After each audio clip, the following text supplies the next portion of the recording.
All right, joining us to get us more on that is our correspondent Shubhendu, joining us from London. Shubhendu, when we talk of the funeral, we see it's the last few hours before the funeral will take place. Let us know, what do you see around yourself? Also, let us also get a sense of the preparations that have been put in place. And we've also given an update to our viewers about the big leaders across the world who have assembled there to pay their homage to the late Queen. Get us more on that as well. Let us begin this conversation with this first. Right, Preeti, good morning from London. About the scenes around me, if I can just in the beginning pan the camera a little to show you what's happening around me. I'm right next to the road from where the funeral procession of Queen Elizabeth II will pass by. We see a lot of movement of the security forces, defense forces, navy and people at large who want to reach their various points from where they're supposed to undertake their respective responsibilities, and also people who want to occupy places to be able to watch the last journey of their Queen in the best possible position. Preeti, I must tell you that in London it's still early morning. It's about just past 5:30. There's a 4.5 hours difference. It's very chilly, it's very cold here, about 12 degrees Celsius, and people have been lying on the pavements with their quilts and pillows, sleeping outside in the night in the cold, just to make sure that they have a place to view the funeral procession from. In fact, we'll try and zoom in to some of the people who've sort of spent the night. They're still sleeping and they hope to wake up to the funeral procession. And such is the sight across the stretch from where the funeral procession will move. We know that the body of the coffin of Queen Elizabeth, as we speak, is lying in state at the Westminster Hall. From there, the procession will move towards the Westminster Abbey. That's the traditional church, the religious center, where the coronation as well as the funeral of all kings and queens of United Kingdom takes place. 7 decades ago, 70 years ago, it was the same Westminster Abbey where the coronation of a young princess to a queen took place. Young Elizabeth became Queen Elizabeth, and rest, as they say, was history. 7 decades engaging with 14 Prime Minister, which is also symbolic of this unprecedented stretch of history on which she's put her stamp. And as you mentioned about world leaders, yes, leadership, political leadership, head of states from across the world have gathered in London. President Droupadi Murmu also arrived in London to participate in the funeral, to express her condolences on behalf of people of India. On Sunday, yesterday, we saw her at the Westminster Hall, expressing her condolences at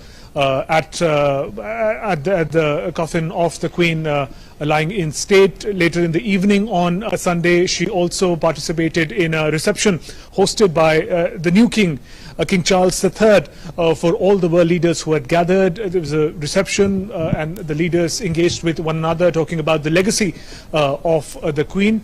And today, the world leaders and President Droupadi Murmu will be part of this 500-strong gathering of leaders inside of Westminster Abbey, where the funeral will take place. By funeral, I mean the funeral prayers. That's how the tradition, English tradition, goes.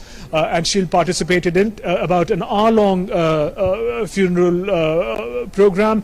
500 dignitaries, head of states, government leaders from across the world.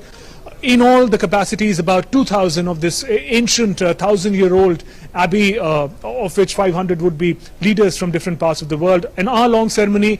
It would conclude. It started at 11 o'clock UK time, conclude in about an hour. Once it concludes, the whole of United Kingdom, the country, will together observe a silence of about 2 minutes, remembering Queen Elizabeth as she starts her final journey later today. Preeti?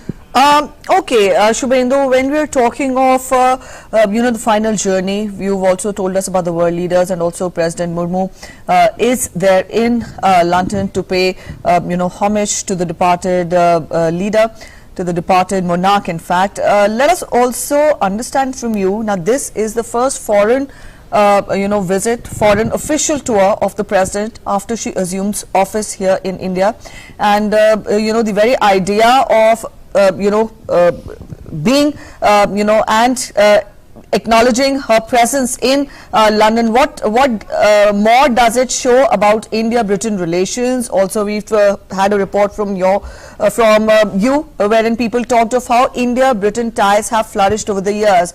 Prime Minister also tweeted at the Queen's demise, calling her a stalwart of all times. Put all this together, let us understand you, though it is indeed a very solemn moment, but the very idea of the President of India being present there in London at this crucial hour, how do we see India-Britain ties at this point?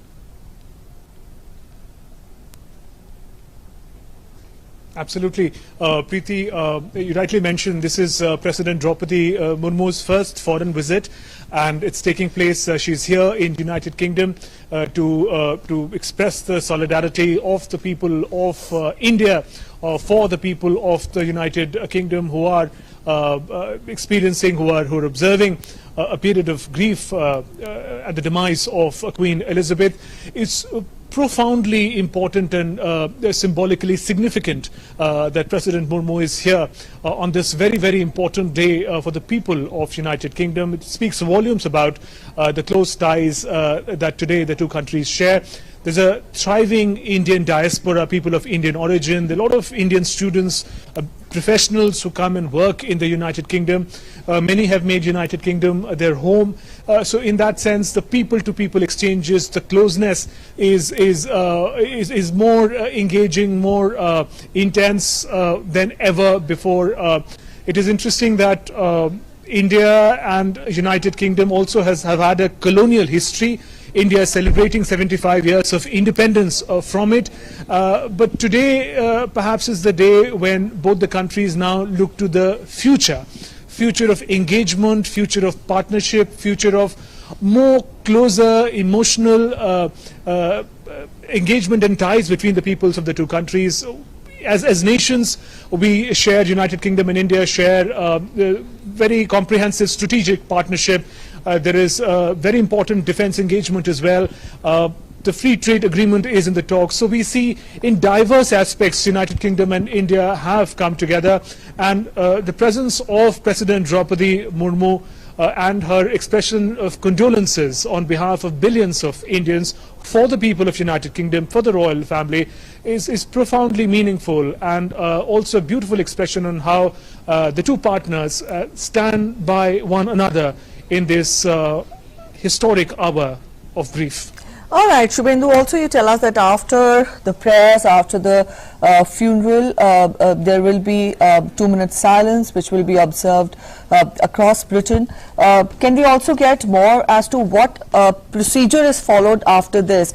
We know that King Charles III will be the next monarch, but then, what is the process, what is the procedure? Does he take up office immediately, or does the mourning period will still continue for how long? Let us get more on you. What after the funeral?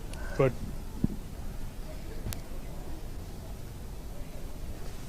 Right. If I can, to your question, if I can just briefly take you through how the day will progress as far as the funeral of the Queen is concerned. So as of now, the body of the mortal remains of the Queen are lying in state in the Westminster Hall. As we speak, we can see that young children, families, Preeti, are moving towards Westminster Abbey as close as they can get to watch the procession and watch the funeral of the Queen. We're getting you those glimpses from here, from the roads of London. Coming back to the funeral procession, so the funeral procession will move from the hall to the Westminster Abbey. That's where a huge gathering of world leaders, about 500 leaders from across the world have gathered there, including President Droupadi Murmu. There'll be some 2,000 people, close family members and other royalties from across Europe. Many family members of Queen Elizabeth are going to be present there. That's where the funeral will take place. And the funeral, to understand the process, they're going to be many prayers for the departed leader, and all the leaders will come together in praying for Queen Elizabeth. And after those rounds of prayer, which will go on for an hour, I mentioned about the 2-minute silence. Once that concludes, then it becomes a little more personal, the funeral. The immediate family, King Charles III and his immediate family, they will then take the procession towards their family home, Windsor Castle, within whose compound you have the famous St. George Church, and that's the perimeter where the final burial of Queen Elizabeth will take place in the evening UK time, about 7 p.m. today, and she'll be laid to rest next to her late husband, Duke of Edinburgh, Prince Philip. And that's how the tradition moves. And one of the most solemn and profound moments during this course of the funeral, Preeti, would be this movement of the Queen's coffin from the Westminster Hall. And this is the road, in fact, where I'm standing. This is the road from where this procession will pass. And it would be a grand spectacle that will be witnessed by the people of United Kingdom and across the world as it's broadcast live. There would be an entire battalion of Navy that would be leading the funeral procession, and walking behind the coffin slowly would be the son of Queen Elizabeth and the new king, King Charles III, and with him, behind him, their entire family. She has a big family, grandchildren, their families. All of them would come together in this solemn hour of grief, and that slow movement would be profound for the people of United Kingdom in particular, for whom the monarch, the Queen, has been at the heart of all that Britain, yes, the English society represents. All right, Shubhendu, we'll leave it at that. Thank you so much for joining in with all your inputs. We'll come back to you again during the day. That was our correspondent Shubhendu Ghosh joining us from London, telling us more about the preparations which have been put in place for the final journey of the Queen.